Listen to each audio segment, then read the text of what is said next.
Hello दोस्तों, कैसे हैं आप लोग। उम्मीद है कि सभी ठीक होंगे। आज बात करते हैं आईवीएफ पे। आईवीएफ मीन्स होता है टेस्ट ट्यूब बेबी। बाकी टेस्ट ट्यूब बेबी के बारे में या आईवीएफ के बारे में तो बहुत सारे आपको वीडियो मिल जाएंगे जिसमें आप देख सकते हैं कि आईवीएफ कैसे होता है, कौन करता है, कहाँ आपको जाना होता है, क्या टेस्ट कराने होते हैं। पर मैं इस पर बात ना करके ये देखते हैं, क्योंकि सबसे पहले होता है कि हमारा डिसीजन। अगर जब हम डिसीजन में पहुंच जाते हैं तभी हम आईवीएफ कराएंगे, और वो भी डिसीजन भी ऐसे होना चाहिए कि मतलब हम पक्के तौर पर हम तैयार हों इस चीज के लिए कि आईवीएफ कराने जा रहे हैं। अब आईवीएफ में प्रॉब्लम क्या आती है कि सबसे पहले जब हम पहले तो हम ट्राई करते हैं, उसमें कई साल, एक तो आजकल जो चल रहा है शादियां और मैरिज जो हो रही हैं 30-35 साल की एज में हो रही हैं। उसके बाद सोचते हैं कि चलो 2-4 साल ट्राई करते हैं, उसमें आप बहुत और ज्यादा एज हो जाती है। उसके बाद डॉक्टर के पास जाते हैं तो डॉक्टर्स बोलते हैं कि आप ऐसे नेचुरल तो आपको नहीं होगा, आप आईवीएफ करवा सकते हैं। फिर दोनों में से हस्बैंड वाइफ में से कोई एक सोचता है कि नहीं नहीं होगा तो नेचुरली होगा, अभी हम ट्राई करेंगे। तो डॉक्टर्स और भी बहुत सारे तरीके बताते हैं कि ऐसे हो सकता है, वैसे हो सकता है। और सारे दोनों हस्बैंड वाइफ इस पर फिर अमल करते हैं और 2-3 साल और निकल जाते हैं। उसके बाद फिर आप दिमाग में लाते हैं कि चले आईवीएफ करवाते हैं। जब आईवीएफ के लिए जाते हैं तो डॉक्टर्स बोलते हैं अब तो आपके ओवम नहीं, आपके ओवम काम नहीं करेंगे, इसलिए हमें बाहर से ओवम लेना पड़ेंगे।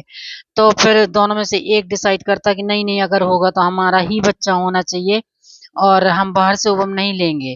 उसके चक्कर में जब आप 2-4 साल और निकाल निकाल लेते हैं और फिर डिसाइड करते हैं कोई बात नहीं, चलते हैं ओवम बाहर से लेके कर लेंगे। फिर आप डॉक्टर के पास जाते हैं तो फिर आप डॉक्टर्स कहते हैं कि अब आप बेबी को भी कैरी नहीं कर सकते हो, यानी कि आपको सैरोगेसी करना पड़ेगा। तो आपके दिमाग में आता है कि नहीं नहीं, अब मैं सैरोगेसी नहीं कर सकते हैं। तो इस तरह से आपके टाइम निकलता रहता है और आप डिसाइड नहीं कर पाते हैं। तो मैं आपसे पूछती हूँ, अगर आप आईवीएफ पहले ही करा लेते हैं, मीन्स आपने जो 2-3 साल ट्राई किया था तब ना करके आप आईवीएफ पे चले जाते, तो क्या फ़र्क पड़ता है? फर्टिलाइज़ेशन आपका आपके अंदर हो या बाहर हो, इससे क्या फ़र्क पड़ जाता है? तो आपको जल्दी डिसीज़न लेना चाहिए और आईवीएफ कराने में कोई प्रॉब्लम नहीं होती है। दूसरी बात, अब मान लीजिए आप और इतने लेट हो गए कि आप के ओवम भी काम नहीं कर रहे हैं, तो आप उस पर भी ज़्यादा ना सोच विचार करें। अगर आपको बेबी चाहिए ही चाहिए, तो क्या फ़र्क पड़ता है किसी और का ओवम लेने में? बच्चा तो आपका है, पालन-पोषण आप करेंगे, आपके साथ वो रहेगा, आप अपने संस्कार देंगे, आप हिंदू मुस्लिम जो भी है, आपका बच्चा भी वही होगा। आपके क्या आपने ये देखा होगा, बड़ी-बड़ी जो फैमिलियाँ होती हैं, 4-5 बच्चे जिनके होते हैं, उनमें से सारे बच्चे एक जैसे थोड़ी होते हैं। कई बच्चों में तो इतना फ़र्क होता है, लगता ही नहीं कि ये सगे भाई-बहन हैं। तो इसमें क्या फ़र्क पड़ता है कि ओवम बाहर से है कि कहीं और से है।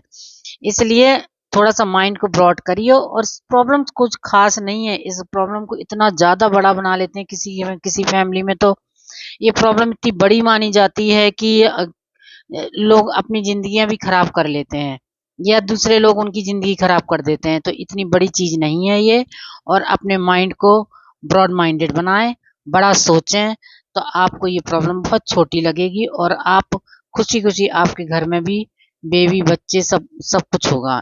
इसलिए शांति से, प्रेम पूर्वक, अच्छे से विचार करें। बाय।